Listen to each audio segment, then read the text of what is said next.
I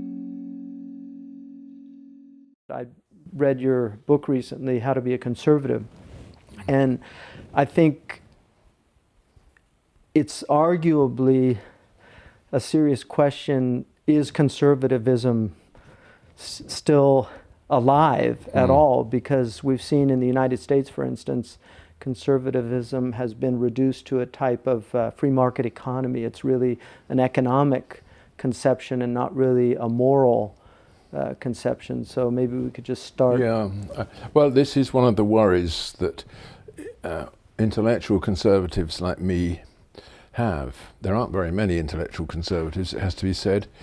We, on the whole, take the view that ordinary people are conservative, but they just don't articulate it. They're not ever pushed into the place where they've got to find the way of expressing their views rather than just having them and acting on them.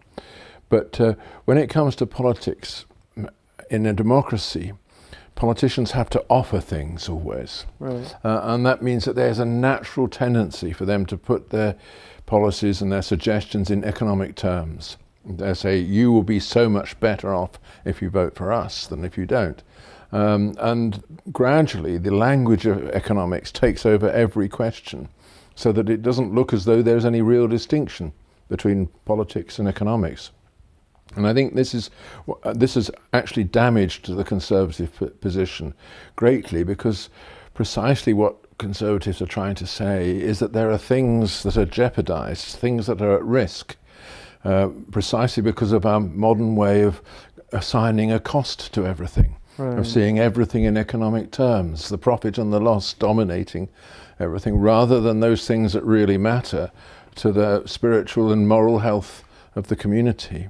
So, but you're absolutely right that because of this dominance of the economic question, conservatism tends to be seen as simply an apology for a free market economy, right, come what may. You know, and so if there's a question about an institution, for instance, what should we do to protect the institution of marriage or primary education or whatever, it gets put into another form. You know, what are the benefits economically, right, of the old idea of marriage? You know, who can answer that question? You know, one of the things that is troubling to me, Berkeley is probably one of the most educated cities on the planet, just in terms of a sheer number of PhDs, people that have been through high levels of academic training. And a lot of our neighbors are PhDs. We have one of the highest concentrations of Nobel Prize winners. What's really interesting is this is also one of the most liberal cultures in the world. And so the question, and I think a lot of people see this, is that conservatism and intellectualism are almost mutually exclusive. And very often the conservative view is a kind of, it's almost, we've got some troglodytes out there that tend to present conservatism in a way that smacks of an almost anti-intellectual approach. And that's very different from, say, a Burkean type of conservatism, which acknowledged gradualism and the importance of change. Yes, absolutely. I mean, I've suffered this all my life, that, well, at least ever since I became a conservative, which was in May 1968 in Paris. I didn't know, I hadn't a very clear idea of how to articulate it. All I knew was that when I looked down the street and saw all these rowdy students throwing stones at policemen, I just said to myself, whatever they believe, I believe the opposite. Right. And then I didn't know what it was. And then it was a sort of lifetime's work to find out what the opposite is. So, and I, somewhat arrogantly, came to the conclusion that it's, if you start thinking about politics in an intellectual way, you are likely to be on the left. because that provides a systematic solution, an answer to the questions, puts it all in a system, and also gives you a rather dignified and self-congratulatory place in the system. But once you started thinking, if you think a bit harder and longer about it, you'll move back to what you would have been if you had never thought at all. You know, and that's my view as what an intellectual conservative is. It's someone who articulates the real reasons for not having reasons. Say that again. Someone who articulates the real reasons for not having reasons, but just feeling and doing what's right. Right. Well, I think, you know, I think it's Yeats. Yeats has a wonderful poem, Easter 1916, and in there he has the "Come let us mock at the great, that had such burdens on the mind and toiled so hard and late to leave some monument behind." He wrote that when he witnessed some Irish revolutionaries destroy a beautiful house of a very wealthy landed English, Anglo-Irish person. And in a lot of ways, that poem articulates that idea that it's very easy to destroy and tear down. And I think one of the things that's so tempting for many people, because the world is so troubling to so many people, and so many people suffer in this world, and a lot of what the liberal left tends to rely on is that sense of indignation that a lot of idealistic people feel, because there are things that are deeply wrong with the world. But then when we look historically at how, when these people have gotten into power, whether they're, I mean, people tend to forget that the Nazis were they were quite bohemian in a lot of ways. They had a lot of leftist politics. Certainly their economics was tended to be collectivist, and they were national socialists as opposed to being internationalists. But when they get into power, they tend to really, really tear things down and don't give us a... Well, I think there's an explanation of this. It's what Hegel calls the labor of the negative. Right. That the initial instinct on the left is that negative instinct, that things are wrong. And they must be rectified. They can only be rectified, however, by the seizure of power. And so we're going to seize power in order to rectify them. But once you've got the power, the negative is still there in your heart, because it's driven you all along. You know, that's the thing which has inspired you. So you set about destroying things, punishing people. You find classes who are to blame. You know, the Jews, the bourgeoisie, whoever it might be, and you don't get out of that negative structure. Right. And I felt that's what I felt very strongly in 1968. You know, that of course there are things that are wrong in France, but there are also things that are beautiful and right, and you've got to go through this and come back and rescue those things, which is much more important than destroying a few obstacles along the way. Right. Blake has a interesting, he says, "The hand of vengeance found the bed to which the purple tyrant fled.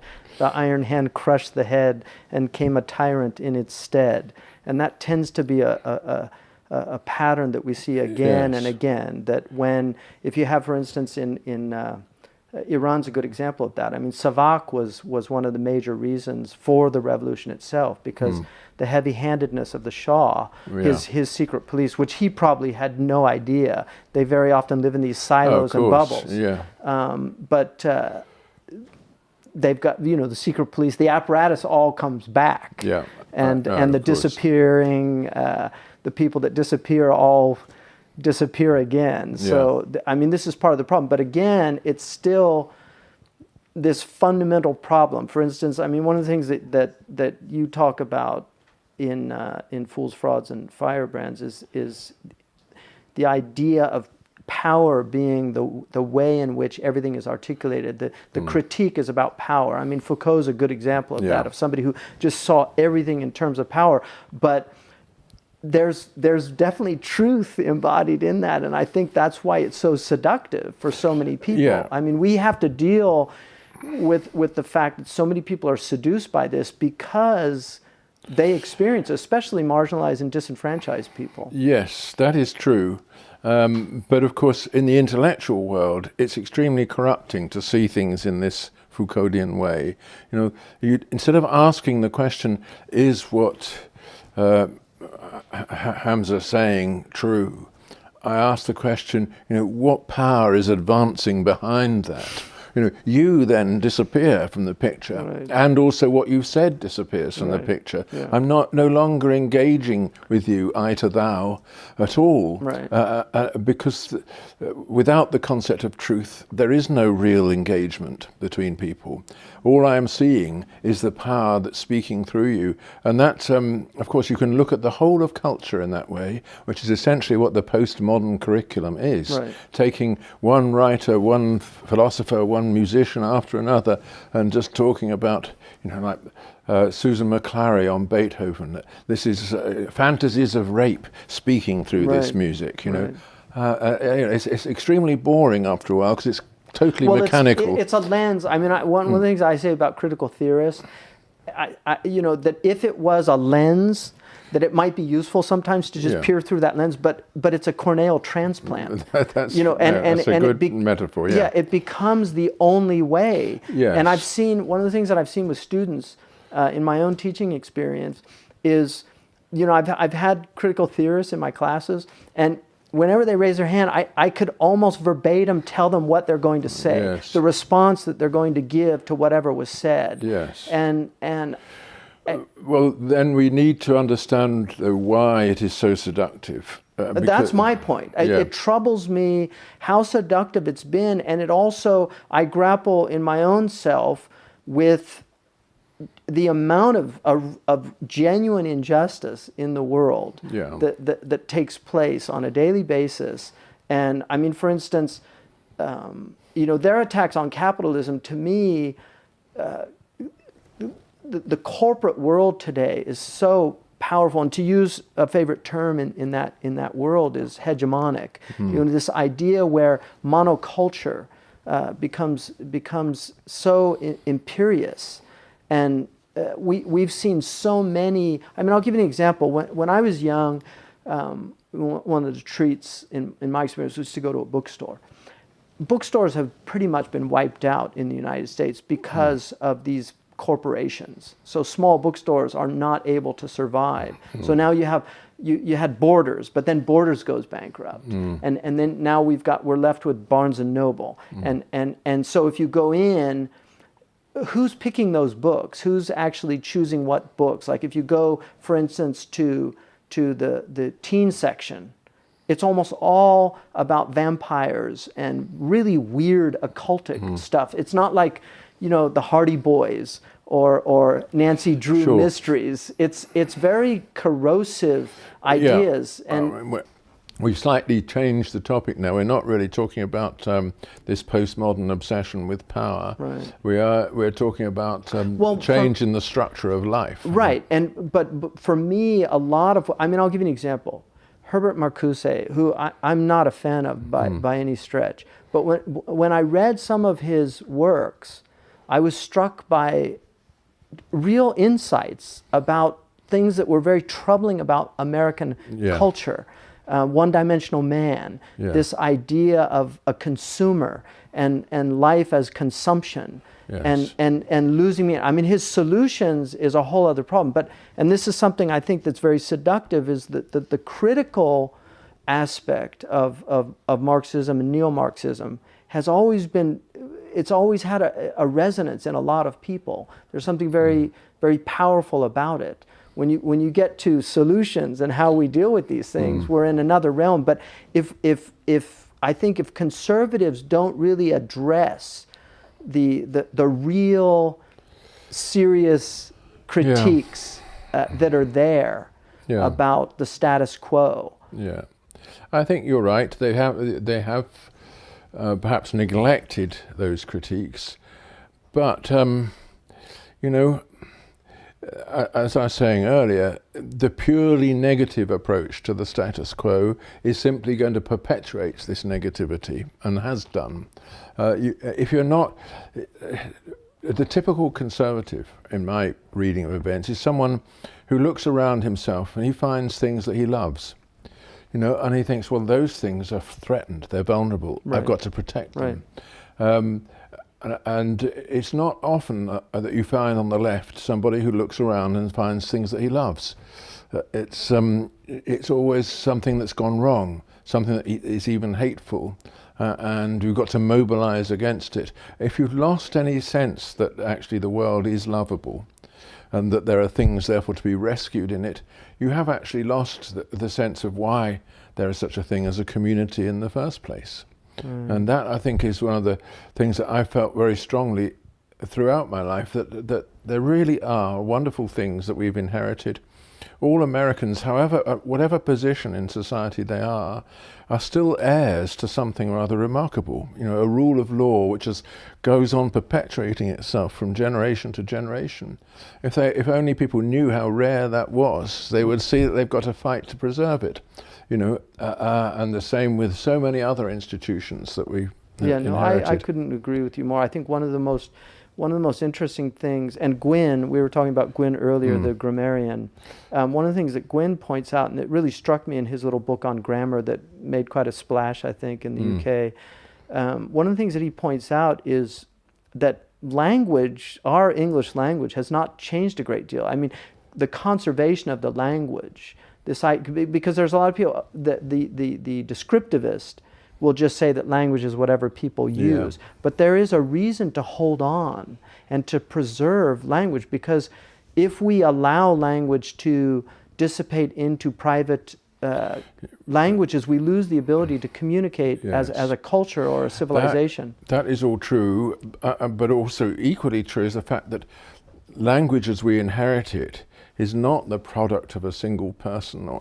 It's the evolved gift of generations, and contained in every word there is a kind of history of the human condition. We're actually inheriting wisdom with language. These words make distinctions that we couldn't have ever made ourselves without their aid. And but we are entering a world where grammar is not given the importance that it deserves. One of the things, for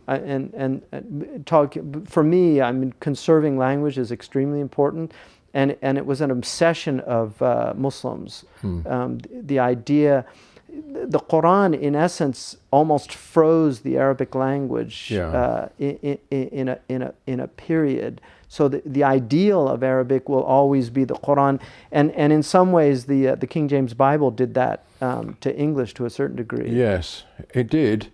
But interestingly, of course, the King James Bible isn't unashamedly a translation, and the Quran hasn't. Most Muslims don't accept that it can be exactly translated, because it has a perfection of its own. Of course, it was recited. I mean, you know more about this than me. It was recited long before it was written down, and then it had achieved a kind of statuesque quality that our Bible has never managed. But grammar. The grammar of the King James Bible is often quite unorthodox, and it's a very strange book, and it is the book that made our 17th and 18th century literature. There's no doubt about that. Arguably, it's the book also that made some of the greatest orators in our civilization. Yes. I mean, Lincoln's reliance and dependence on the King James Bible was immense. But hardly any church now uses it. Right. My church, the Anglican Church, does use it. But only in certain little places, and in villages or in high ceremonial occasions. I mean, for the most part, it's the New English Bible that has replaced it. You went to grammar schools, and they've been largely. The attack on grammar schools has been amazing because it's been seen as an elitist enterprise. And one of the things that struck me, I read a book by David Mulroy called The War Against Grammar. Yeah. It was quite an eye-opening book for me, because one of the things that in teaching our students Arabic, it's very difficult because many of them have very little English grammar. Yeah. And traditionally grammatical languages, I mean all languages are grammatical, but by that I mean a language that is almost impossible to understand without knowledge of grammar, like Arabic, because it's inflected and because the verbs are conjugated. And so if you don't have some understanding of that, it becomes very difficult. But David Mulroy makes this argument that in the 1960s, early 60s in the US, there was actually a movement to stop teaching grammar, and they saw it as very abusive to That's children. right. But what's interesting, he has something that I've replicated in several classes. On average, I'll take 50 students. I give them the opening sentence to the Declaration of Independence, when in the course of human events it becomes necessary. To the end of that sentence, it's a sentence that has several subordinate clauses, and all I ask the students is identify the main point of this sentence. Now, these are college students. On average, out of 50 students, I'll get 2 or 3 that actually can identify the main clause. And so there's a type of higher illiteracy that the fact that grammar has been removed. And I think a restoration of language is the only thing. For me, the salvation of a civilization has to be predicated on the resurrection of the corruption of its language. Well, I think you've actually touched on what the real essence of conservatism is there. You know, that there are things that the conservation of which is actually fundamental to understanding the world as it is. Right. And if you lose those things, like the rules of grammar, the habits of good speech, or good manners, the sense of what a legal solution as opposed to a mere bullying solution to a conflict might be, all those things we used to be taught to us as part of becoming an adult. If you lose those things, you're at sea in the world.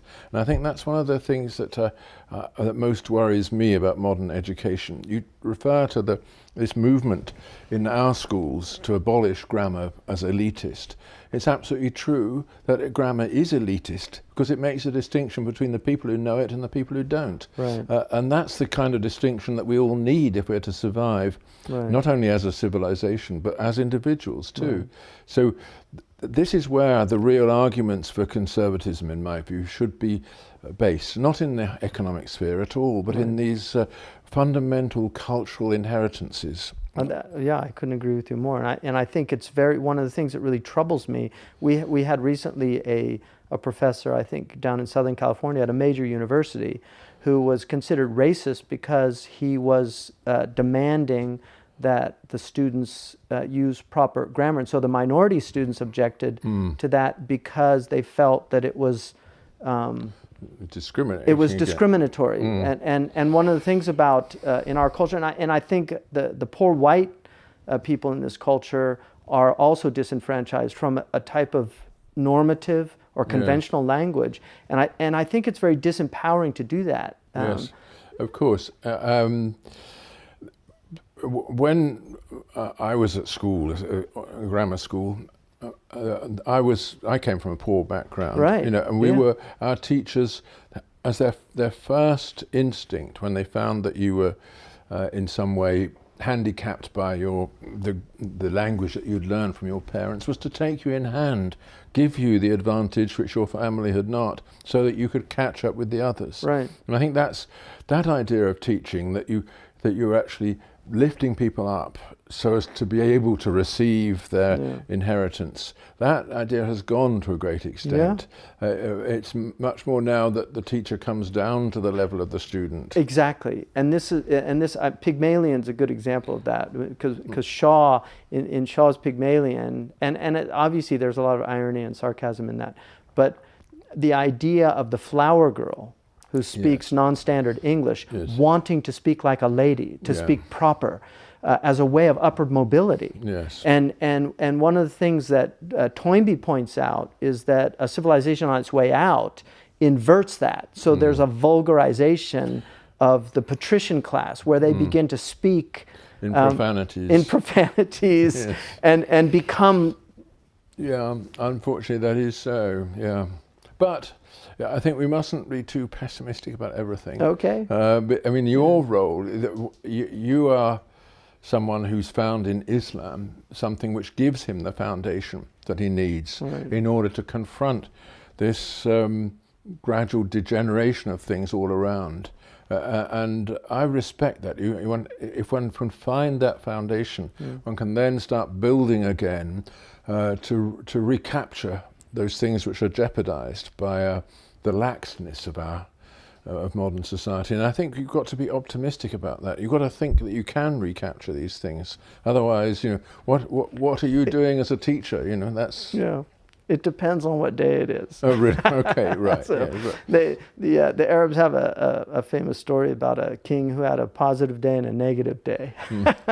Yom Bu'as wa Yom Wafa. So, I mean, some days I look out there and it's so overwhelming that what's happened.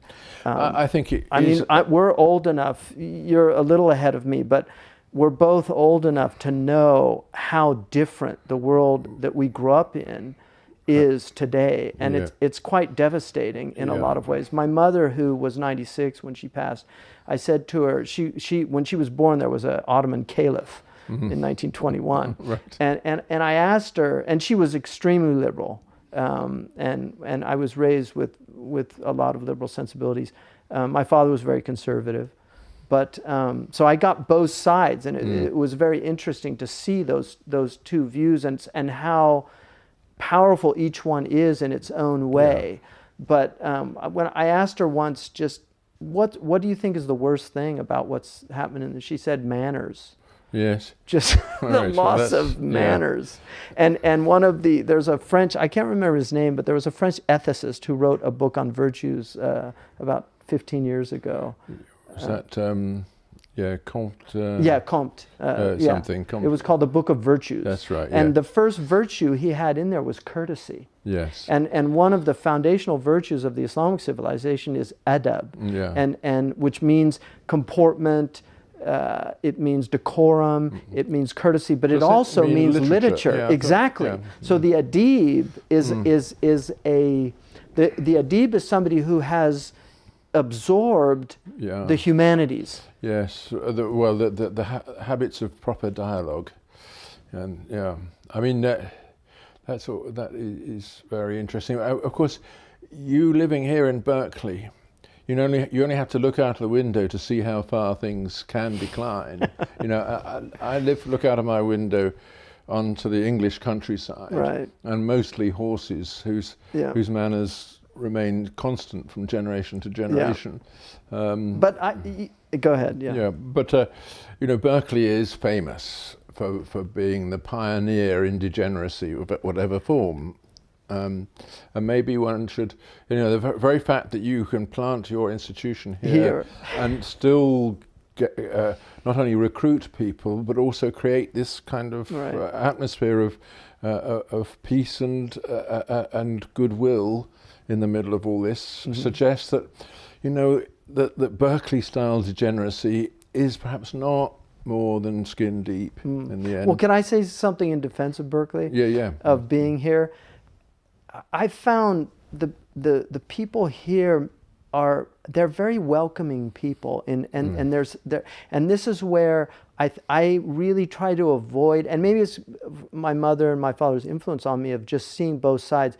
I really try to avoid Manichaean type of worldviews, and I think this Dionysian impulse that's clearly there in us as a species, and the Apollonian, this idea of order as opposed to this kind of chaotic, ecstatic type of being. And I think one of the things in our tradition, in the Islamic tradition, was very interesting to me, is they have this concept of what they call the mushdub salik, who's the goal in the spiritual tradition of Islam is to be inwardly in a state of ecstasy, but outwardly in a state of sobriety. And so there's this very interesting Dionysian Apollonian balance that's actually taking place. And I think one of the things that happens in a culture that loses the ability to experience internal ecstasy, like to where it is, I mean, comes from the soul.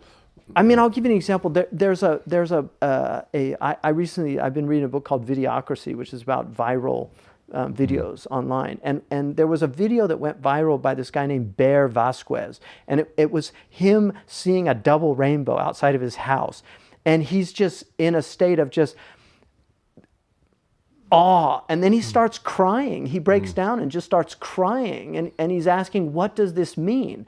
And there's something very powerful about that. Is such an appropriate response to a double rainbow. And I think whatever happened, it resonated in a lot of people, what he was seeing. And I think our culture no longer gives people vehicles for the experience of joy. Now that's a really important point. Pleasure has driven out joy. Exactly. Because joy is essentially something which comes from your deep social nature, from your need for others and your need to give to others. Yes. And I think that I've often, the problem is we're agreeing about too much, but I see this in the change in patterns of dancing. The dancing that I love, like Scottish country dancing and formation dancing. So I had to do Greek dancing as a child. Exactly. Yeah. Well, they are full of joy because they are ways of relating to others, forgetting about your appetites, just being with. Whereas modern, head bash smashing. It's solipsistic. It's solipsistic and narcissistic.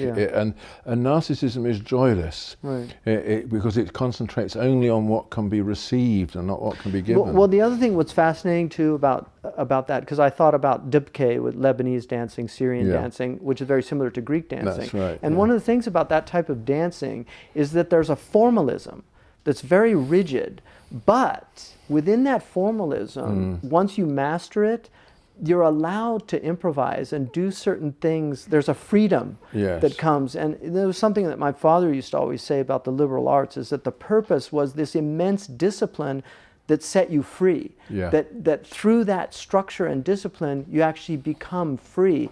And I think this conflation of freedom with licentiousness and freedom with do what thou wilt, the kind of the thelema, the Abbey of Thelema, this idea that we can just simply do what we want, and that's how we're going to find happiness. No, you're absolutely right. Now, there's a false idea of freedom which took over the world in the 60s in a way, with the baby boomers. We don't know quite why, but this idea that freedom means the absence of control, rather Plato would say it was a change. The absence of control rather than an order in the soul. Right. My ideal of freedom is something like Bach's Art of Fugue, in which every note is necessary, but every note is totally free. That idea that there is an order which reveals itself through free gestures. That's really what you're saying about those old Mediterranean styles of dancing. Yes. I think it's also rhetoric was like that. I mean, Shakespeare, Miriam Joseph wrote a dissertation, Shakespeare in the Arts of Language, where she proved that he had mastered all of these rhetorical treatises of his time, and knew over 200 tropes and schemes. It's amazing, and often borrowing from the very text that he had mastered. So the artifice, which used to be a kind of positive term in the past, this idea of craft, of real craftsmanship. And I think the two areas where we still see it in our culture to a certain degree, I mean, popular music is very troubling in a lot of ways, but I think you still see it in music and sports, athletics. You see it in jazz improvisation, of course. Yes. Which doesn't make sense at all until you've mastered the chord sequence and can hear the hidden melody in the improvisation. Yes. So in sports, people go to these stadiums or they watch on television. What they're waiting for is that magical moment. The triple play in baseball. I don't know what they have the equivalent in cricket is. I think hitting something for 6 or something. I don't know. Right, but there's a moment where and people look at each other as if they've just witnessed a miracle. Yes. But that can only happen because of an immense discipline that occurred, and we've lost that. We've lost that in so many other areas of being human. But again, we can get it back, and we have got to be optimistic about this. Well, for us in our tradition, it's considered an obligation to be hopeful. Yes, well, of course, likewise for Christians, faith, hope, and charity are the 3 fundamental virtues. Meaning by charity, love, it's caritas. A certain kind of love, yes. But that's another problem. That idea of love has become so corrupted. Well, it's the Greeks had that nice distinction. Yeah, between agape and eros, and all the other sorts of love too. Arabs do that as well. Yeah. Arabs have 10 different types of love. Oh, right. The highest being khalla. Right. The lowest being ishq, which is the kind. Well, desire. actually, it's desire. Yeah, eros. Yeah, but hib is still quite a good thing. It's a beautiful thing, and it's related. It's cognate of another word, which is seed. That love is something that is nurtured and grows. Right. Because hab is seed, and hub is love. Right. Yeah. There you are. One of the things that the traditional world. C.S. Lewis talks about this, but one of the things that the traditional world really understood was the wheel of fortune, which has really been removed from our culture. This idea that there is this cycle, and you're talking about optimism. When you're down at 6 o'clock, which in the wheel was traditionally the corresponding emotion was despair. Yeah. Right. So 9 o'clock was hope, right? 12 o'clock joy, and then 3 o'clock was fear. Yeah. But that, Boethius in the Constellation Philosophy, that second chapter where he talks about this, this wheel of fortune, and our culture is, it doesn't allow for that recognition. No, because it doesn't. It doesn't allow for the idea that ultimately we must be reconciled to things, because it's always going to be someone else's fault. Right. If you're in trouble, and it's always going to be the case that someone's going to step in and give you what you need. Right. What brought my attention to that was hub. Hub. Yes. Because in the Islamic tradition, the way to get out of the wheel was to get into the hub. Oh, right. Yeah. To get out of the. Yeah. So you're not spinning. You're not spinning anymore. That things around you can happen. Yes. The still point of the turning world, as T.S. Eliot says. Yeah. Yeah. Yeah. Well, one of the things in trying to revive a civilization, Islam. Toynbee talks about a civilization with its back up against the wall, and he says that there's different responses to that. One of them is what he called the Herodian response, and I think you see that in places like Malaysia and other Muslim cultures, where Morocco's a good example of that, of just recognizing we've lost sovereignty, we have to live in the world, and let's do our best. But then he says there's the zealots who refuse to accept. It's kind of the Masada complex, where instead of trying to grapple with what's happening, they end up just reacting against it and fighting it even to the death. So it becomes a kind of nihilistic response to a crisis of civilization. But then he talks about the Pharisees, the kind of Benedict option, which is to try to preserve. Getting back to conservation, to try to preserve the best of a civilization. And I think one of the things that I'm trying to do and that we're trying to do here at Zaytuna, we have an extraordinary civilizational tradition in both the West and in the Muslim world. And Muslims living in the West are very often unaware of how powerful Western civilization and the ideas that many of them, in a lot of ways, the modern world to me is a Christian heresy, because many of these extraordinary ideas, the rights of man, the idea that everybody should be free. You know, these are byproducts of the Christian way of life. Yeah, and Locke and Hume, all these people, they were informed by Christianity. So their ideas didn't simply come out of some kind of philosophical vacuum. Right. That these were people that were in societies that were deeply dyed in the wool Christian societies. But one of the questions though that people, we in Europe in particular, have is what happened to Islamic civilization in the Middle East? You know, we, you know, those of us who study these things do recognize that there was an incredible inheritance of philosophy, law, literature, and then suddenly nothing. And now you go to the Middle East, there, of course you meet the educated people. They're very, very few and far between. And nobody seems to be concerned to teach this. And when you get the radical movements like ISIS, it's not the knowledge and beauty of Islam that appeals to them, but rather the ease with which it can justify their murderous rage. You know, and that's something which I feel not enough is said about this, and in particular we need Muslims to speak out about this and say, look, you guys, Islam is not about justifying these primitive emotions of not belonging that you have. It's about something else. It's about an inheritance. I don't know whether you feel the same about that. Well, I mean, I would say, first of all, one of the things that stable Muslim societies, despite the political problems, despotism is certainly a problem in many parts of the Muslim world. But stable Muslim societies, what struck me, and I lived in several Muslim countries for many years. I was over 10 years in the Muslim world. What struck me actually was just the incredible goodness of so many Muslims. I mean, I found the generosity, the hospitality, the incredible theocentric worldview that informs them, and the ability to withstand incredible suffering. I mean, I'll give you an example.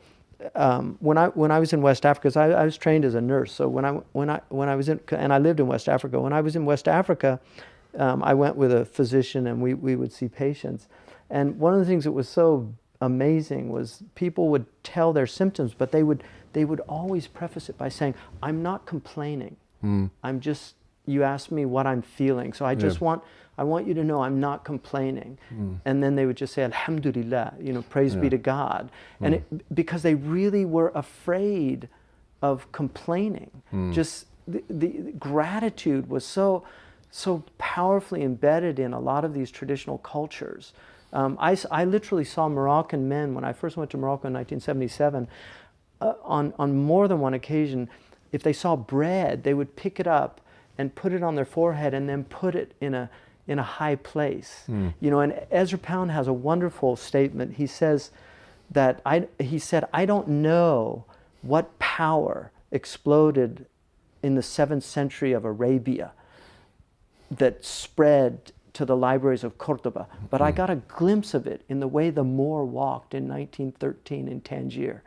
And to me, I love so much about the Muslim world, and there's so many things that I see in the Muslim world that when I come back to the West, I really get a bit depressed. Yeah, well, you're talking about piety in its widest sense, aren't Exactly. you? That sense that your gestures, your words, your way of being towards others all fit into a kind of a pattern, which is not just you, but also is informed by courtesy as well as obedience. I mean, I just saw so many examples of that.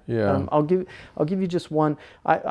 We were on a trip in the Sahara, and our car got stuck, and we had to seek refuge in a Bedouin. There was some Bedouin staying there, and it was an incredibly windy night, and they literally sacrificed a lamb for us. They cooked it, they fed us, and these are incredibly poor people. And then we went to sleep, and because there was so much wind, the man was holding up the central pillar of the tent so that it didn't collapse. When we woke up about 4 hours later, he was still there holding it. Oh, and, yes. and I was with an Englishman who just said to me, "Did he stay up the whole night?" And I said, "Yeah, he did." And I just saw so many examples of that. That, of course, that Bedouin hospitality, the sense that the stranger is more important than you, that is something which is not only Islam, it's part of the desert way of life, isn't it? No, I agree, and I think many traditional, I would argue that if you go to Mexican villages, you will find very similar, and it's something about traditional cultures that breeds that. But I think Islam definitely inculcates that in its followers when it's practiced properly. Now, as to your question, what happened? I think the same could be asked about the West, because I mean, if I look at what's happened to family, if I look at the fact that pornography is the main entertainment medium now in the West, I mean, it's quite incredible the industry of which you and I are very familiar with, just from that what we happened to be part of at the Witherspoon. But I think two things happened that are tragic in the Islamic tradition. One is somebody like Al-Farabi, who was ignored, or Averroes is another example of that. That the influence of a kind of Eastern despotism, which was actually very alien to the Arabs. The Arabs were far more democratic.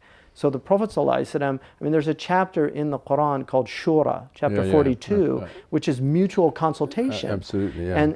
And so the idea of having a type of parliamentarian government would have been very natural to the Arabs, because that's the way they tended to. It was more like a Athenian democracy in a lot of ways. In fact, when I took my teacher, Sheikh Abdullah bin Bayya, to the parliament in England, he was very struck by the House of Lords. He really liked the idea of having what in the Arabic tradition are called Ahl al-Halli wal-Aqd, the people that can unravel and put back together again. And these are like notables in a culture that have a lot of life experience, and so they have a wisdom that they can help guide a society. He was very struck by that.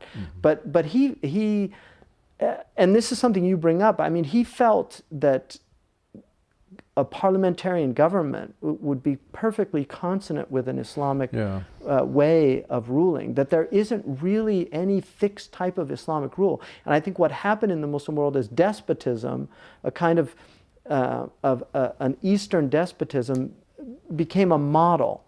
And I think it really stifled a lot of the incredible intellectual and spiritual growth that occurred in the early part of Islam. Well, it was also the collapse of the Ottoman Empire, wasn't it? Where, I mean, that was a huge, which led to the new kind of criminal apparatus that advanced through the Ba'ath Party and things like that to take over this ripe fruit. And but yes, I mean, politically, obviously, things went terribly wrong. But what has always concerned me is the cultural aspect. Where is that? You know,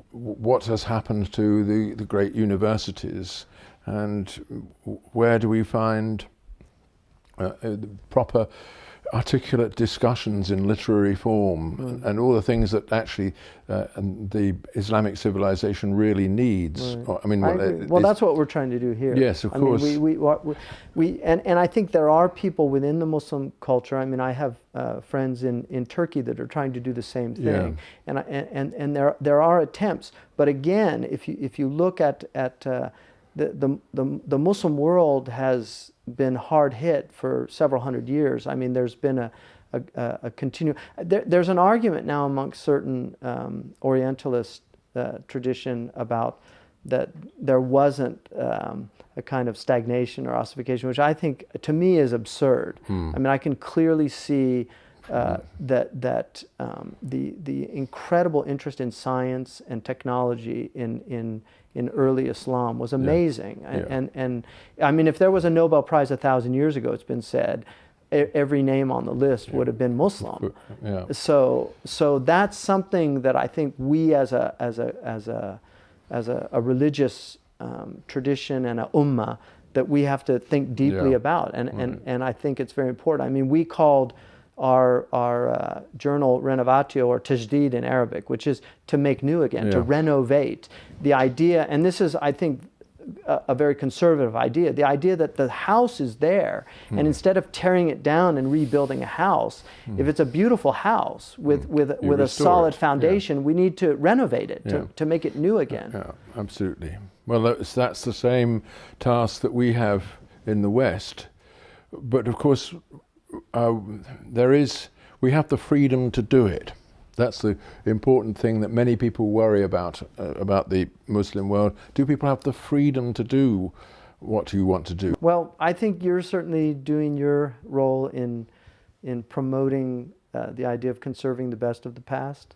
My last question to you: one of the things that troubles me most about a lot of attacks on conservatism is the idea that the best of progressivism, like the elimination of slavery, the idea of getting rid of racism, as you know, this idea of somehow that there can be ethnic superiority of one people over another. I believe that there are civilizational aspects that are certainly, I think I would much rather have freedom than despotism, and this idea that we can relativize these type things is wrong. But the idea that one group of people is better than another group is a very odious idea, I think, to anybody that has thought deeply about that problem. But this idea that conservatism is conserving the worst of the past as opposed to the best, and is not also acknowledging the idea that there are things that have to change. And then it becomes, what are the strategies to bring about that change that are going to... I would say, as I understand it, that of course human beings are imperfect. That's the whole reason why they need institutions, in order to mediate between them and overcome conflict without violence. You know, but we have inherited those sort of institutions that enable us to rectify problems and make things better. We're never going to make them perfect, but that's why what we should be conserving are those procedures, the things that enable us to relate to each other in a humane and civilized way. And that for me is what it's all about. All right. Well, on that note, I want to thank you just for coming out and gracing us with your intelligence, and you've been supporting our work with the journal, the Renovatio. I hope you're some of the people that enjoy reading yours will also benefit from our journal. I'm sure they will. Yeah, maybe you could give a little plug. Yeah, I will, definitely. I think Zaytuna is one of the points of hope in the world in which we live now. Well, thank you. All right. Well, God bless you, and thank you, and you too. Look forward to a continued discussion.